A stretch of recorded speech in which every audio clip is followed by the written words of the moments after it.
Salut à tous, c'est Sylvain du podcast Au fait c'est quoi?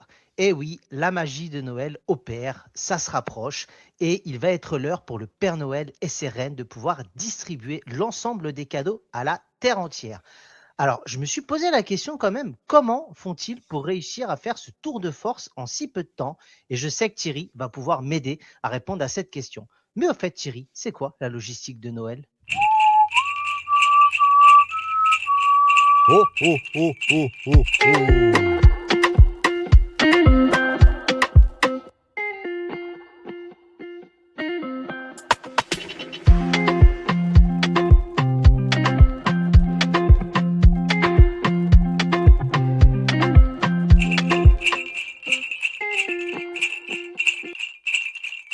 Oh, oh, oh, oh, oh, oh. Salut Sylvain, salut tout le monde. Alors effectivement, comme d'habitude, j'ai fait des recherches et en fait Sylvain, je suis désolé, mais tu as fait une introduction purement quantitative et je suis désolé de te dire ça comme ça, mais en fait, elle n'a pas de sens. Ah, Euh, et En pourquoi effet, donc? la question du comment de cette distribution de masse, elle est légitime, mais la réponse, elle se trouve pas dans la magie, mais en fait dans une organisation structurelle du pôle Nord et où la performance que tu décris comme impossible, en fait, c'est le fruit d'une compartimentalisation efficace des tâches et d'une synergie entre deux groupes opérationnels distincts. Est-ce que tu en as déjà entendu parler? Alors pas du tout. Moi, je me suis dit qu'il y a une part de magie, forcément, de reine volant et puis de création de cadeaux et de distribution. Donc en gros, tu es en train de me dire que tout ce que je pensais réel, comme beaucoup de monde, en fait, n'existe pas et que c'est géré d'une manière limite un peu industrielle, si je ne me trompe. C'est une main de maître, c'est-à-dire qu'en fait, il y a deux organisations.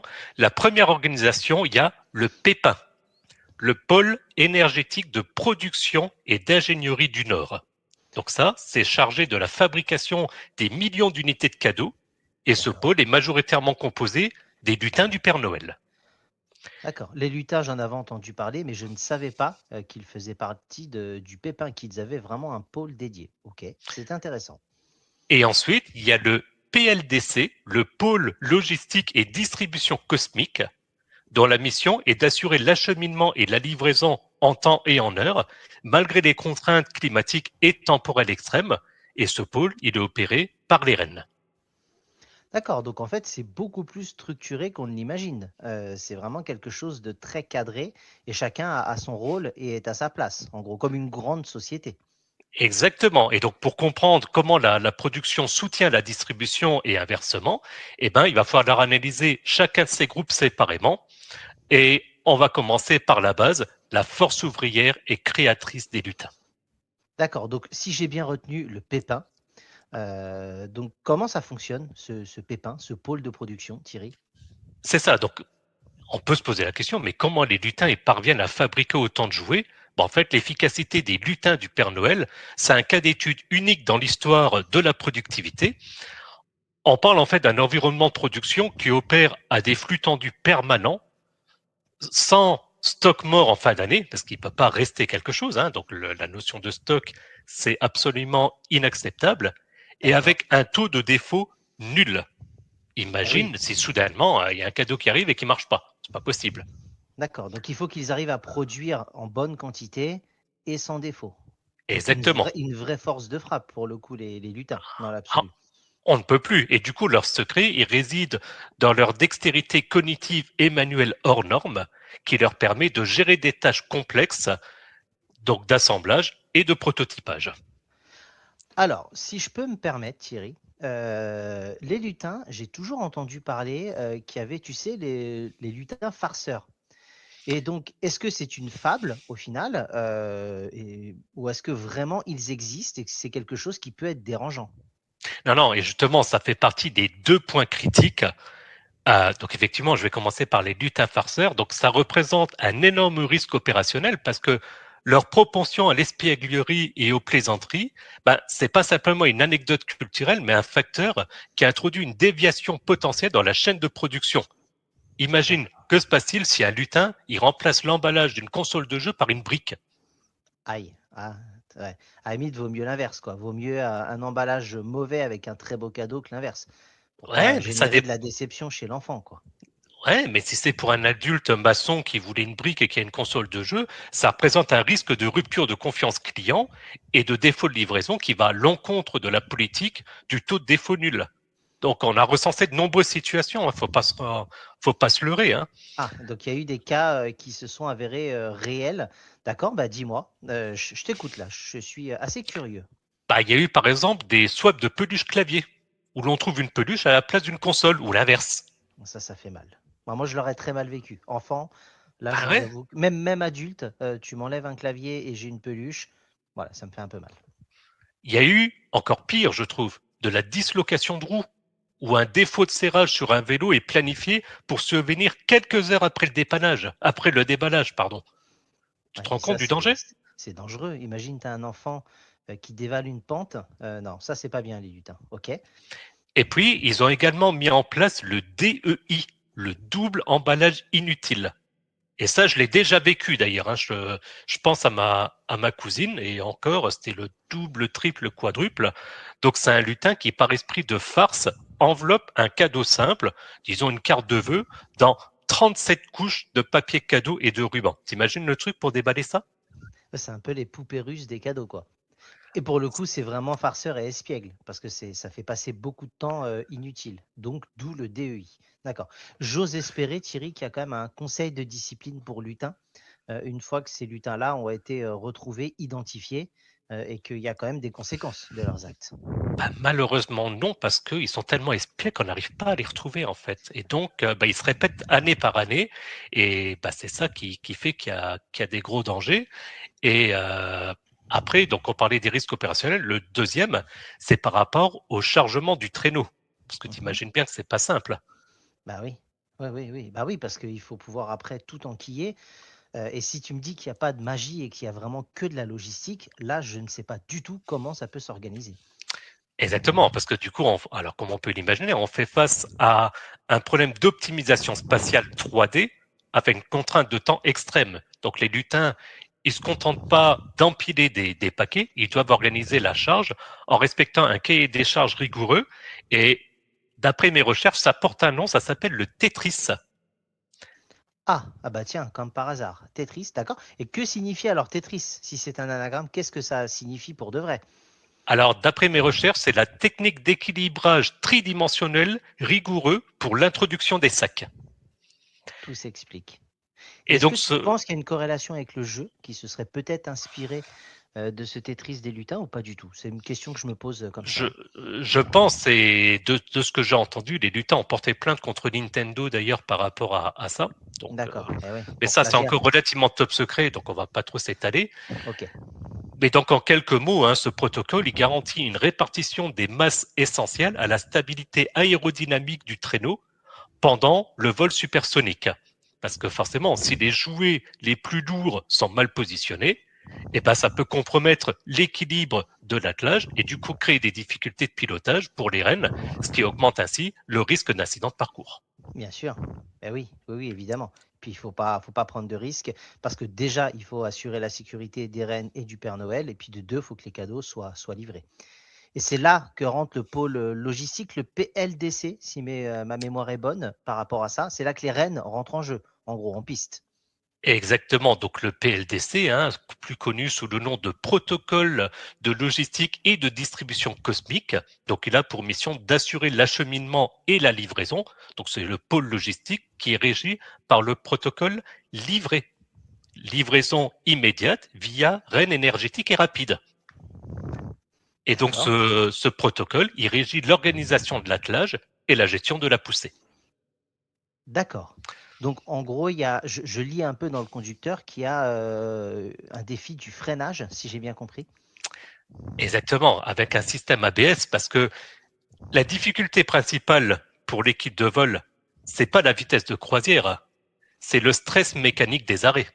Imagine, tu as les rennes qui passent à une vitesse supersonique, à une vitesse nulle, en l'espace d'une fraction de seconde, pour atterrir sur une surface résidentielle standard, un toit, et qui en plus est souvent glissant. Mhm. Donc du coup, ça génère un choc cinétique colossal et des forces G extrêmes, hein, les forces gravitationnelles, hein. Ouais. Donc du coup, leur entraînement, il doit intégrer la gestion parfaite de l'ABS aérien, qui est un système de freinage magique qui leur permet d'éviter la désintégration par friction. D'accord. Ah oui, on n'y pense pas à ça, mais il y a une vraie notion de sécurité, d'accord? Et d'ailleurs, en interne, les protocoles utilisent donc l'acronyme ABS pour définir le risque. Et ABS, ça signifie tout simplement l'arrêt brutal et soudain. Logique. Donc c'est un Par contre, travail. c'est fatigant. Oui, Ah ouais, ah oui. éreintant.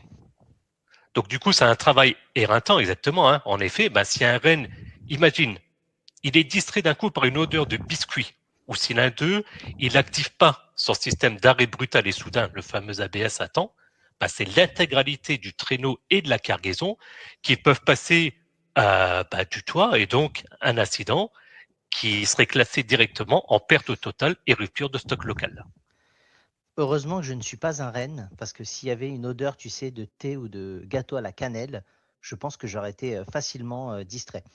De vin chaud. Donc, alors vin chaud, j'aime bien, mais là, si on rajoute de l'alcool dans le voyage, Thierry, je pense que là, attention, l'abus d'alcool est, Ah non, est dangereux et avec modération, y compris pour les rennes. surtout pour les rennes. Surtout pour les rennes, exactement. Et donc, après, il y a toute une organisation justement par rapport aux rennes, parce que je pense que je t'apprends rien à te dire qu'ils sont plusieurs, hein, ils sont pas tout seuls. Et donc, en fait, tu as deux groupes de rennes, si je puis dire. Tu as les unités de poussée. Donc, pour cela, en fait, on a les rennes qui sont réparties par fonction. On a d'abord les rennes de l'attelage. Donc, je pense que tu les connais, tu as dû déjà en entendre parler. Dasher, Dancer, je sais pas comment est-ce qu'on dit d'ailleurs exactement. On va le dire en anglais, Prancer. Prancer, ouais, j'en connais, pas tous, mais il y en a certains que je connais, ouais, effectivement. Voilà, il reste Vixen, Comet, Cupid, Donner, Blitzen. Donc, Blitzen, Blitzen, voilà. ouais, Je pense qu'il y a une petite connotation allemande pour ouais, j'aime celui-ci. bien celui-là. Blitzen, ça c'est ok. Mais c'est pas des systèmes de navigation aussi sophistiqués que le Rudolph dont je vais parler après, mais ils sont les unités de propulsion et de contrôle qui font le gros du travail. Et en fait, ils opèrent sous le pouce, le protocole opérationnel universel de survitesse soutenue et énergétique. D'accord? Donc c'est le moteur en fait de l'ensemble. Eh ben, je suis extrêmement surpris à quel point c'est poussé, développé et structuré. Là, tu m'en apprends. Et tu me Sans parlais mauvais jeu de juste. mots en plus, en disant Bah que oui, c'était oui, poussé. exactement. Oui, sans mauvais jeu de mots. Tu me parlais juste avant du Rudolph, qui serait un système de guidage, si j'ai bien compris. Oui, alors je pense que tu en as entendu parler, hein, parce on a essayé de faire des pâles copies, de montrer avec des nez rouges, etc. Je pense que ça te parle. Et en fait, le Rudolf, le renne de Rudolf, en fait, c'est le leader incontesté de la navigation. C'est ce qu'on appelle le facteur Rudolf.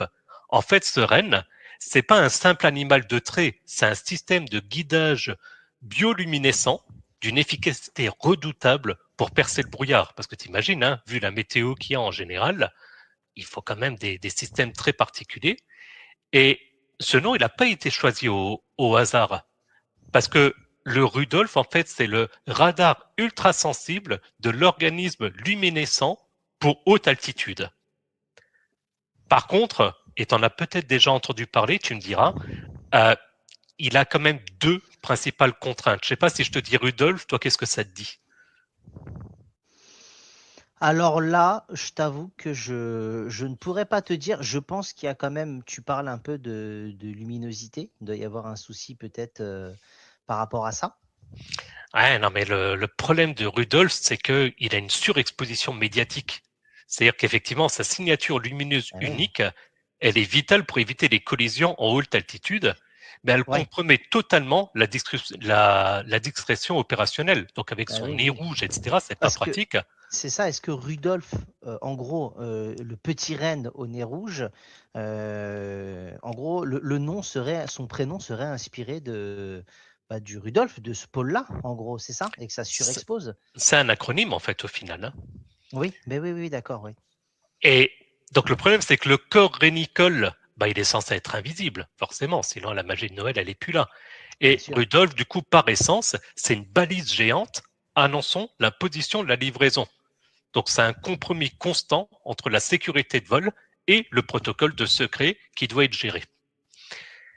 D'accord. Et puis on a un autre problème avec Rudolf, c'est son ego de vedette. C'est qu'après des siècles de reconnaissance internationale, les données indiquent que Rudolf, il affiche une légère tendance à l'ego surdimensionné. Eh Et oui. en fait, ça se traduit par des déviations non planifiées du couloir aérien afin de survoler des lieux où il pourrait être admiré. Petit malin. Ce Eh qui, oui. bien que mignon, ça cause des micro-retards qui, du coup, accumulés, ils peuvent mettre en péril l'intégralité du planning de livraison globale. Et donc, c'est un véritable casse-tête pour la gestion des talents du Père Noël.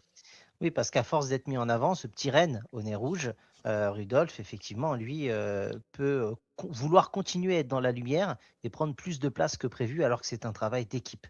Et donc ça, il faut être très très vigilant parce qu'un travail d'équipe, si à un moment ça devient un peu plus compliqué et que le collectif ne joue pas le jeu, ça peut mettre en péril toute la mission. On peut l'appeler une mission au final. C'est une mission. Et puis forcément, du coup, donc on a dit, hein, il y a les lutins avec donc leur côté farceur qui facilite pas la tâche pour tout ce qui est logistique, le transport par les rennes avec donc la problématique Rudolf, pour permettre ensuite, effectivement, il reste une dernière étape qui est le Père Noël, hein, faut évidemment pas l'oublier, qui est finalement le Chief Operating Officer, hein, le CO, comme on dit dans les entreprises. Il est responsable de l'opération, mais ça, pour le Père Noël, on en a déjà parlé dans notre épisode 80. Donc ça, j'invite nos auditeurs à réécouter l'épisode s'ils veulent en savoir plus. Ok, ben oui, épisode 80. Et oui, c'est le chef qui chapeaute tout ça de haut, mais qui est garant en tout cas que tout fonctionne bien. Exactement.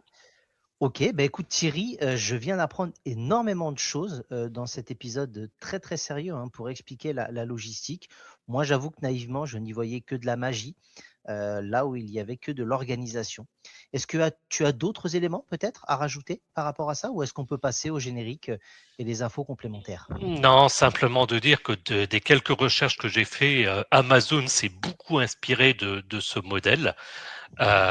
Donc voilà, peut-être qu'il y a un petit peu de magie là-dedans, qu'il y a un petit peu de Noël dans Amazon, je ne saurais dire, mais en tout cas, chapeau à toute cette organisation et bravo parce qu'effectivement, ça semble quand même bien fonctionner et ça depuis des milliers d'années. Bravo en tout cas, et on se retrouve dans quelques instants Thierry.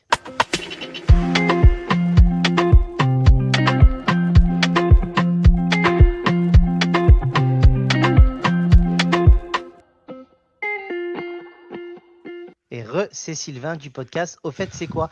Écoute Thierry, bravo pour tes recherches, cet épisode incroyable qui, je l'espère, va faire plaisir à nos auditeurs autant qu'on a pris de plaisir à le présenter et je n'en doute pas à le préparer pour toi. Donc comme d'habitude, hein, retrouvez-nous sur X, anciennement Twitter, que tu gères de main de maître. Je n'ai rien à dire de plus aujourd'hui Thierry, je te laisse la fin pour nos différents réseaux.